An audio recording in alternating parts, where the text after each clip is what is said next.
Okay, so welcome. Let's begin. See, ta-da.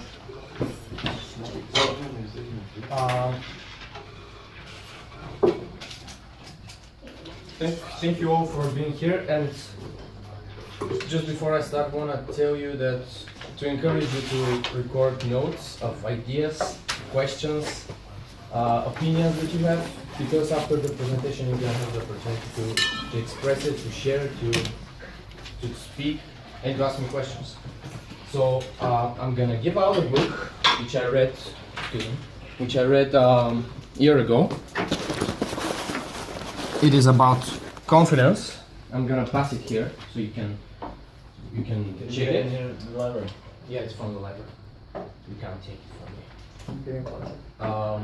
There are 52 ideas of how to improve your basic self-esteem, and they're good. And I'm going to talk a little bit about some of them which I don't agree with in this presentation. Also, in my video, which I'm going to release soon about confidence, there I refer to situational confidence and core confidence. However, in this presentation, and this actually, that's me, instead of, I know. and in this presentation, I want to dig very deep into this topic, and I'm not going to refer to this kind of confidence, I'm going to get deep into it. So let's start. Self-esteem, this is basically how you feel about yourself in general. It's not like, for instance, if you're here in the library and you feel good and outside not. This is more like confidence, which is based on situational factors. And example here would be, for instance, I might be very with high self-confidence, with a high self-esteem. And if you make me sing right now, I might not be very confident to sing in front of you. But I may still have the self-esteem to walk around people, have this vibe about myself. Here I put some psychological explanation because I wanted to make it more like a real presentation, not like, I think this is right. Let's see. Or I think this is right, so maybe you should listen to me. I wanted to make it clear now, so I'm just gonna read it to you. Self-esteem is the signal of how well you are doing in successfully adapting to your own social world. And let's continue. It takes into consideration your successes and failures, achievements and difficulties, and either increases or decreases itself. And here, for self-esteem, the basic word, the key word is reference experience. And what I mean by this is that you, by going out, exposing oneself to the world, facing stressful situations, going out of your comfort zone, meeting new people, breaking down your previous beliefs about something and developing new, this is how you develop your self-esteem and you feel about yourself that you can handle situations. How to make it more solid? Doing the right thing. And what is this?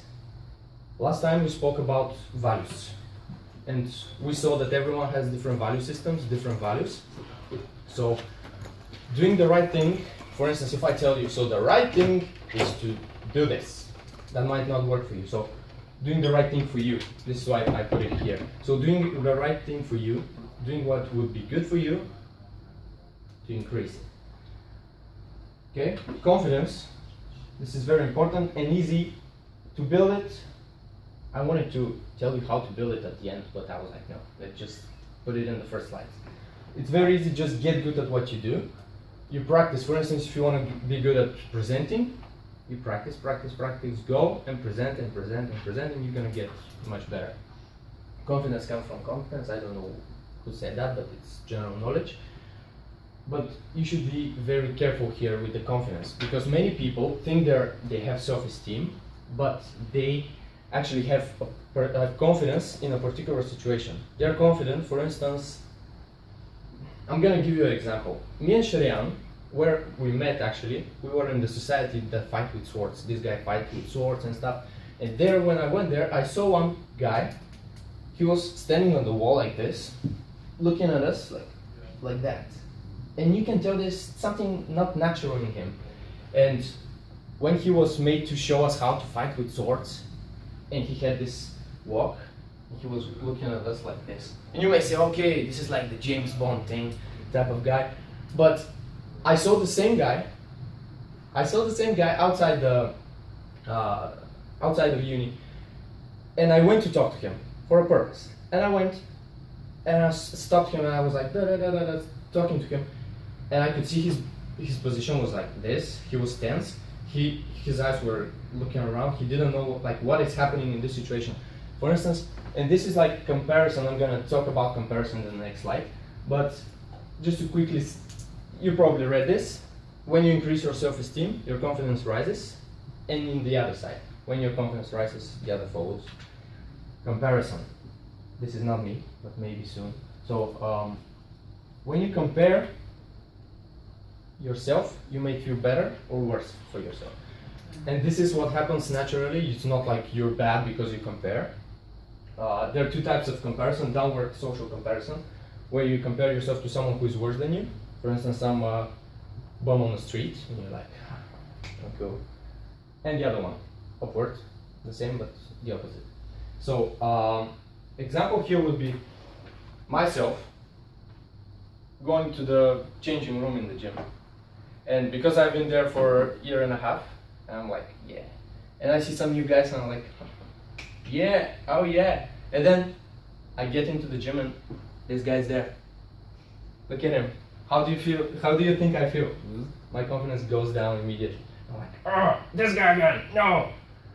So insecure people tend to, this is what I've noticed, tend to compare more, to increase their state, to feel better. And you've seen many examples of successful people, how they just project themselves to the world. They spread love, they spread their success, they don't care if something bad happens, they just enjoy when you succeed, and something like this. Don't need to explain. So here's a short thing which I want to do with you. Biases. Probably everyone knows what a bias is. Okay? I want you to rate yourself, not to write it down, but anyway, to rate yourself on these qualities for, are you below average, below the average person, like the average person, or above the average person.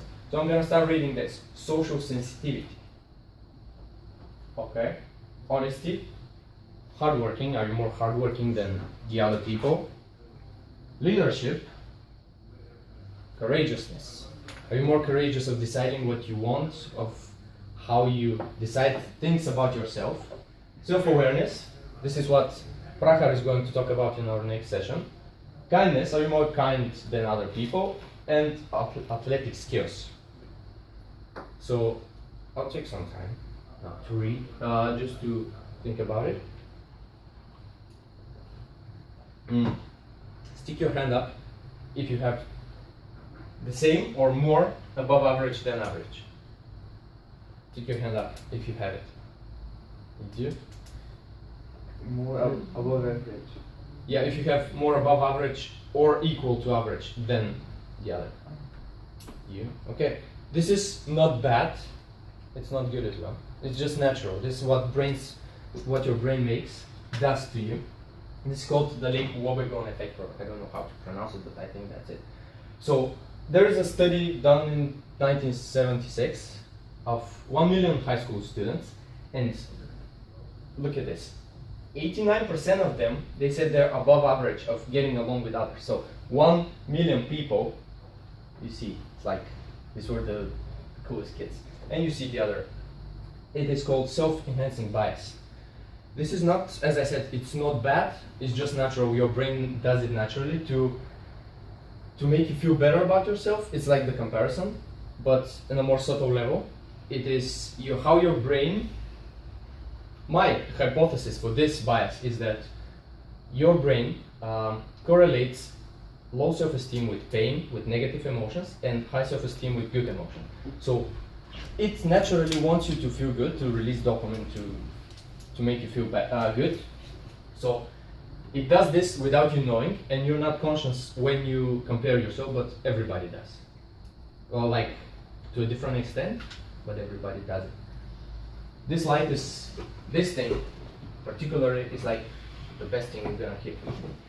So what not to do, in this book that I gave you, I see you're very passionate of reading it. So anyway, there's one thing that it said there: act like a confident person, or as they said, fake it till you make it. And you've probably heard this like a lot of times.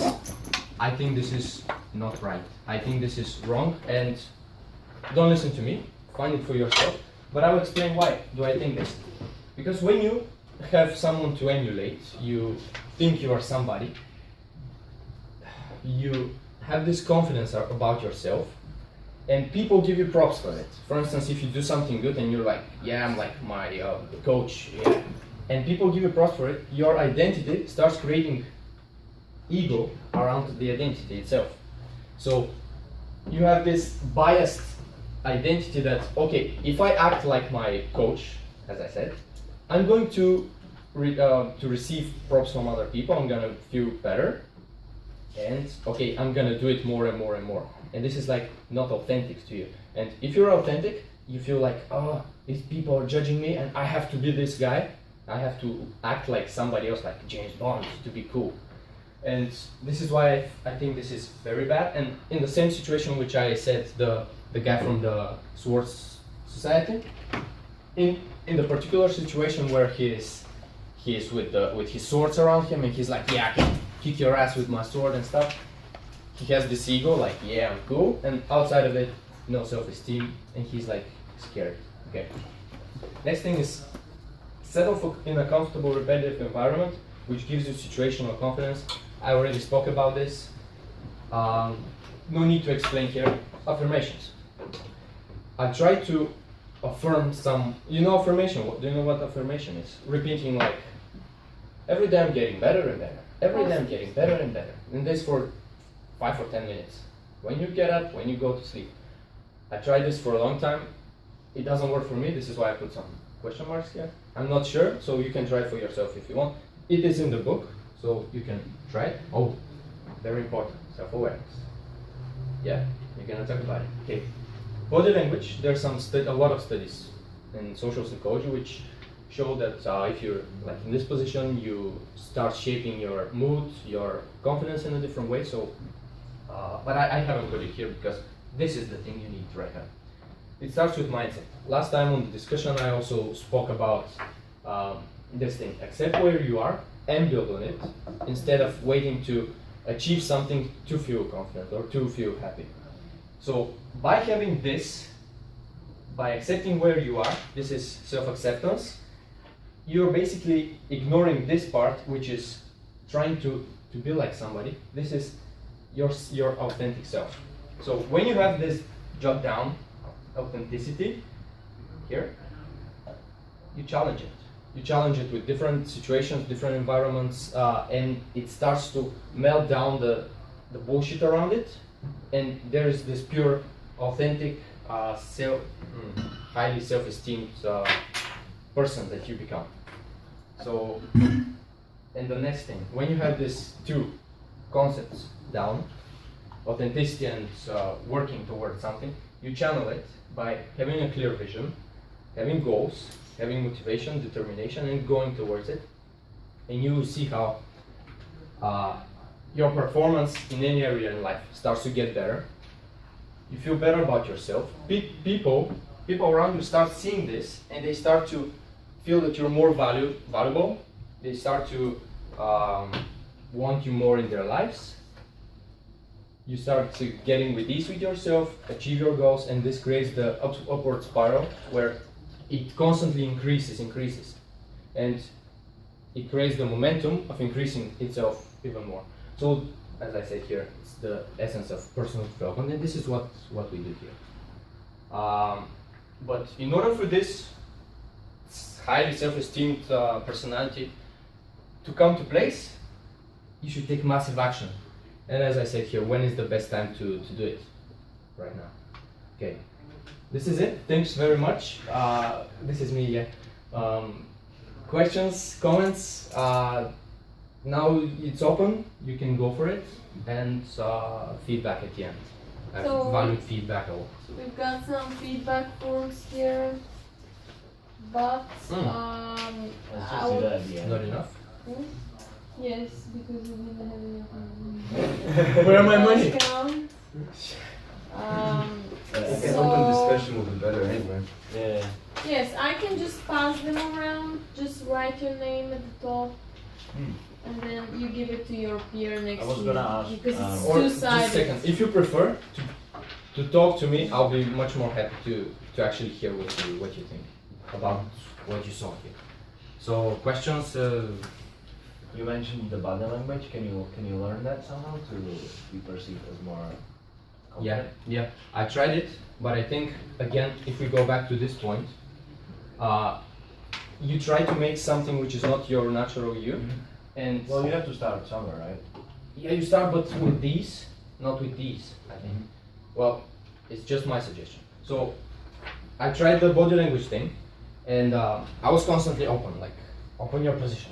Even if situations where I feel more likely to stand like this, I was like, no, I stay, do it stay like sometimes this. as well, because I'm like I said, more like comfortable, but Yeah. that it doesn't mean I'm not like listening to Exactly. my position. There's some study, I don't know when it was done, but it showed that 40% of students who stay like this in lecture halls, they tend to understand less of the material that was presented to them. So I think you still develop some ego around it, because this is what happened to me 2 years ago. I was like emulating my, he was like my mentor, and I was trying to be like him, I had a lot of success in different areas, and when I came here, done. That was it. Like I can't be him anymore. It was huge pain, and when you destroy the ego, it's like huge pain. I was asking about the body language maybe from the business perspective, maybe for you guys. When you go to meeting and you need to look important, maybe you wanna just like learn few things, just sit there like that, because maybe you're comfortable like this, but like Yeah. other people are just gonna be like, oh. Well, it matters, but you can read about this. There's this book which was like one of my first books that I read, and there's it is here in this library as well. It's called, I think, Body Language or something by Alan Pease. You can write it down. Alan Pease, this guy, is like the father of body language. Not the father, but he knows a lot about it. And I read this and I started doing it. There are very helpful things, like for instance a handshake. Some people squeeze too much. Some people are like some dead fish. And it's the body. Basically, the body language. You see, successful people, they do it naturally, and people with high self-esteem, they just walk, and you see their posture, their gait. It's called gait, like the way you walk.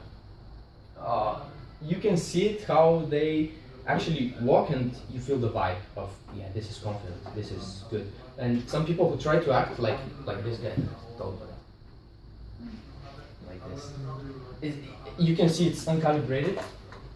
Calibration. It's not natural to him. You can see it's not himself. Yeah, It's just yeah. he's pretending to be something. Yeah. So it's in this RSD thing company. They always say the self is always coming through. So for instance, if you go to talk to people and you try to look cool and you're not, they'll constantly they'll You're gonna feel- see that as well. Yeah, right? and if you're cool and you go and act like crazy, like hey, and they're gonna feel the vibe inside of you. It's like there's some subtle thing that people naturally feel about the social. This is why we're social animals. Okay. Any other question? I'm gonna skip this like that, so you can have anything. One more question. Go for it. Okay, so And if anybody has answer to his question, for instance, it's not only my opinion, which is yeah. I was gonna ask if becoming more confident leads to negative perception of like other people. It's like maybe you go to uni and you get like more confident, and you go back home maybe, and like people gonna be, oh, he's like, he went away and like he's becoming something else. I don't like it. He's changing, and like people are like, okay, he kind of forces me to change as well. You know what I mean? Like Okay. you don't generally like people to change. It's like it kind of makes question the other people like, oh, am I doing something wrong, or is he wrong, or like Because what's going someone on? is changing. Yeah. I think that's this is just my opinion. I'll start with the example because it's gonna make it more clear afterwards. So I came here in Scotland. I started improving slowly, but gradually. And I see my friends back in Bulgaria, they were stuck at the same position. And when I was like, okay guys, come on, let's improve. I'm gonna give you suggestions how to improve. I'm gonna give you materials and stuff. Just I want you to improve because you're my friends after all. And I saw this resistance in them. And not only the resistance created them to dislike me, but it created some like aggressive kind of passive aggressive attitude towards me. Because I was like, instead of thinking it as he's trying to help us, he's trying to push us out of this shit that we're in, they saw it as he's trying to make us change.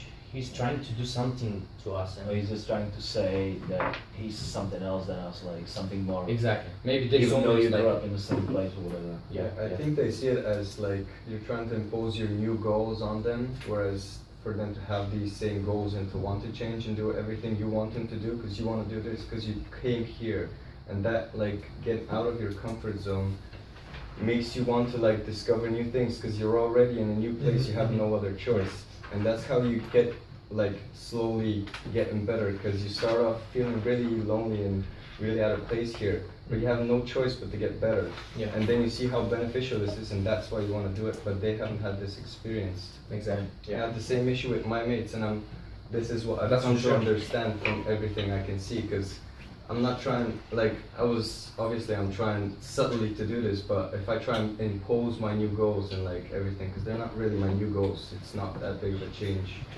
for them to see me like this, but it's still a change to see like the progress when they haven't seen me for 4 months, and like after I come back for summer and for winter for them, and it's like they see I'm changing. You've changed. Yeah, and for them that's like when they haven't changed it and they haven't had the incentive to change, that's something wrong. Yeah. Also, And what that's has been the issue. happening? Sorry, like what has been happening with people, like regarding our friends in Bulgaria, is that they think that we've changed and they have the mindset that we're different people, and they don't want to accept us. Yeah. And that's another issue I've noticed. And when you tell them, they're like, "Oh, so you're better than me now, so don't talk to me anymore." Yeah. Just because You you're can actually there. lose some friends over this topic, you know, it's like, Friends in brackets. Yeah. Actually, when you start growing as a person and improving yourself, and you can really understand who your real friends are, because they'll be happy for your success. Exactly. They don't care who you are or where you are. If there's a real That's friendship, if there's love in this relationship, they would be happy that you But see, I become think more this thing, confident. I think this thing is actually happening with the thing you're talking about. So for instance, you're here growing, you're like pushing yourself hard. They don't know how much pain you probably endured during this, but they're there enjoying themselves.